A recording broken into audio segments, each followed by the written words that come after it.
I'm 19 years old female was traveling alone on an 11-hour flight today.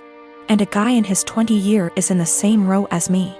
I was exhausted because I only got 4 hours of sleep before the flight so I could sleep on the plane, but this guy, we'll call him C, keeps trying to make conversation. C starts off by telling me he's autistic, and then asking me if I like K-pop, and he keeps non-stop talking and rarely gives me a chance to speak, not that I wanted to. I tried to be polite because I have ADHD and I understand how social cues are difficult, so he probably can't tell I'm not in the mood. Over the course of the next 20 minutes I tell C maybe 5 times I want to sleep and put my headphones on, and each time, C begins speaking to me after maybe 2 minutes of silence. Finally, I was able to sleep for around 4 hours, but when I woke up C started up again. I'm still really tired, and I had some personal issues the day before my flight, so I'm also socially exhausted.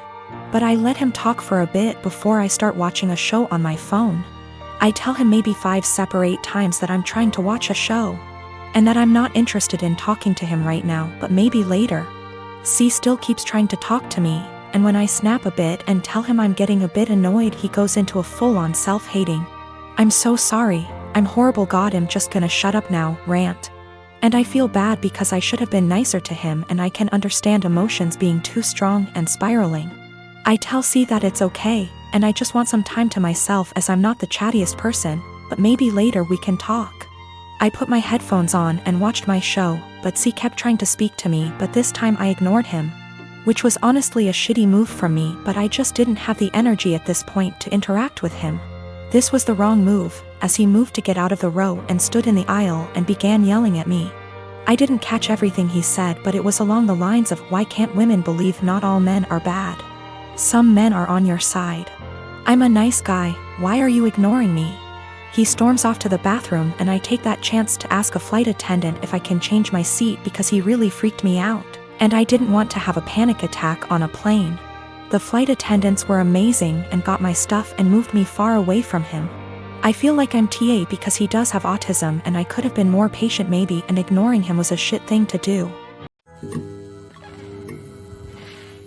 I am 25 years old and I am getting married to my fiancé Kevin next month. My family love Kevin and Kevin loves them.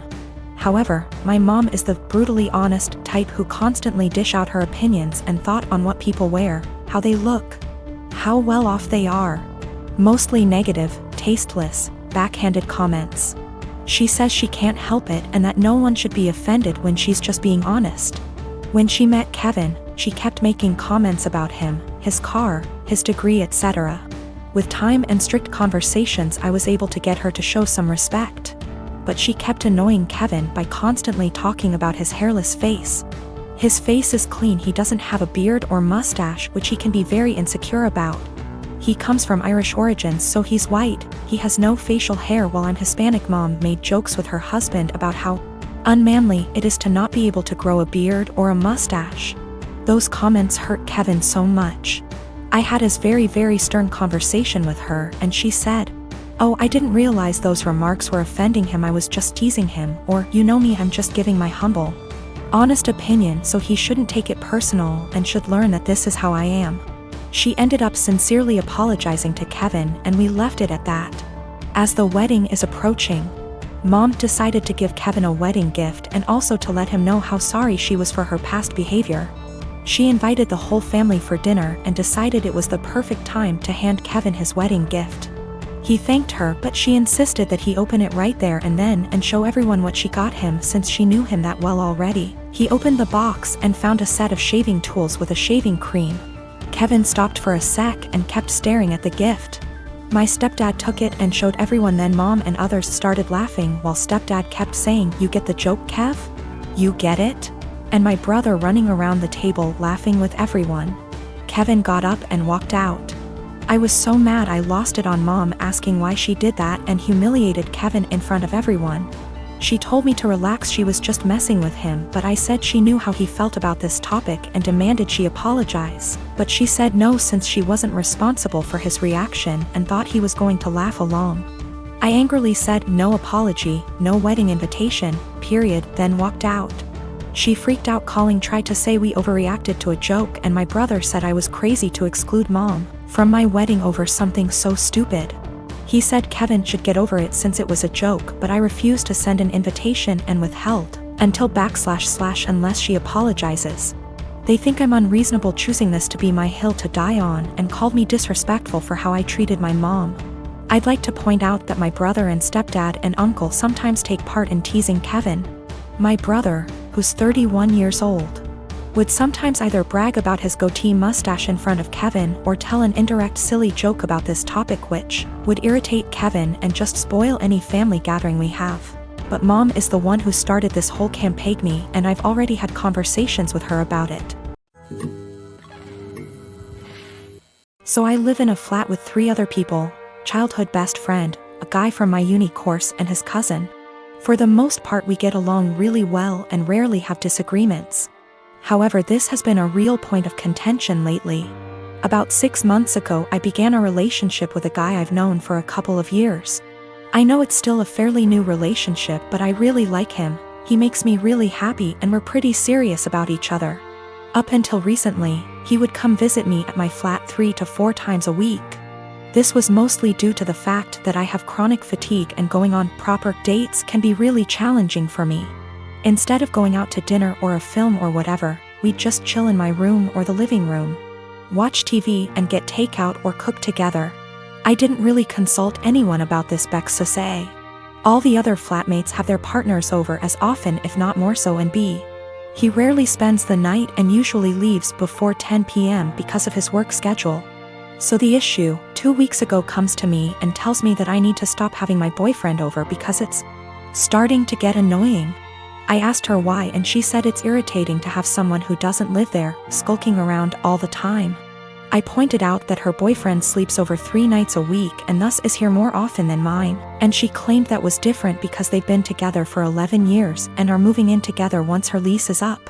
She said she's discussed it with the other flatmates and they've all agreed he needs to stop coming over or he has to chip into the rent, because it's getting ridiculous. Note: nobody else's partner chips in on the rent. I confirmed with the other 2 that yes, this is an agreement they've made. Though my best friend said basically made her agree by threatening to cut off the Wi-Fi and utilities, which are in her name, if she didn't. I asked if this rule applies to everyone, but apparently it's just me.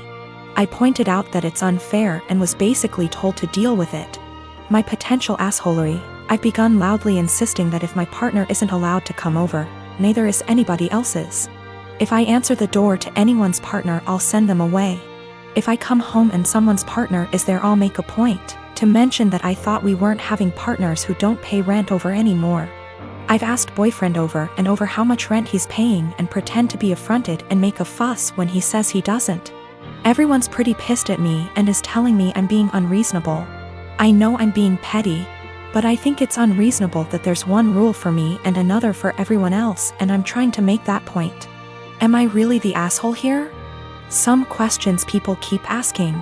If I knew of something my boyfriend was doing to be annoying / if anyone had told me that he was doing something, I'd have included it.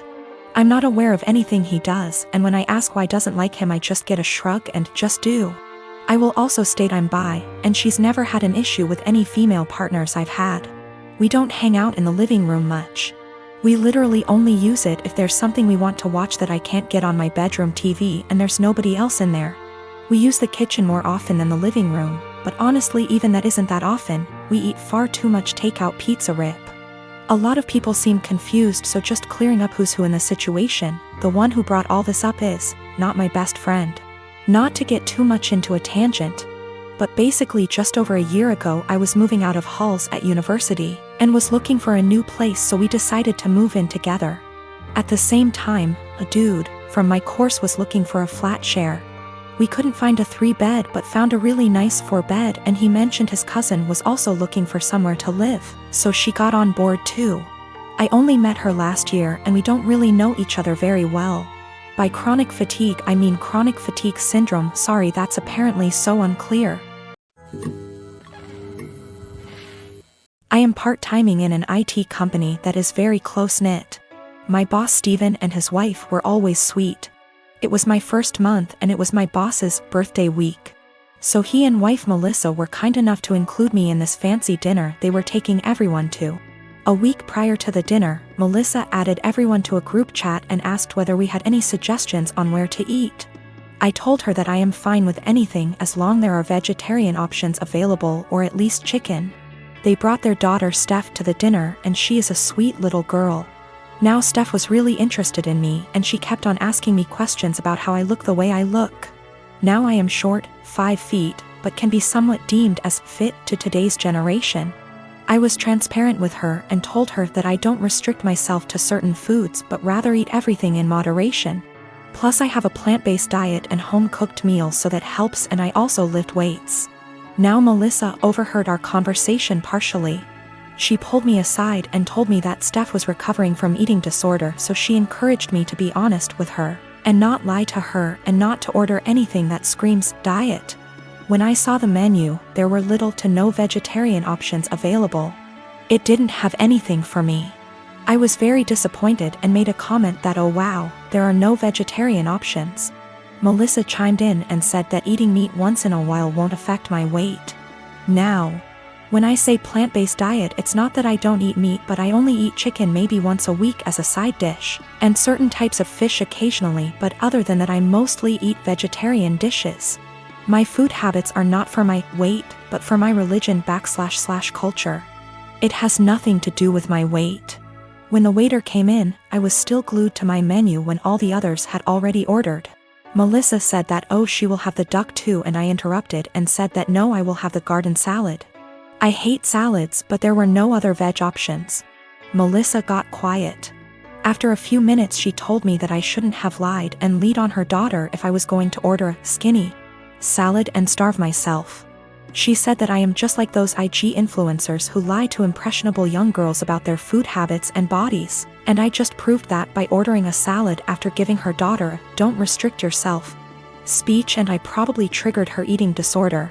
I tried to explain that I only ordered a salad because there was no other option in the menu for me, but then she said that I should have just sucked up and eaten the duck as it isn't going to affect my weight, but then again, I corrected that it is a religious thing and not a diet thing. She said that if I eat chicken then obviously I would eat other animals too, and I was just putting up an act. It was horrible. She completely tore me down and I immediately left.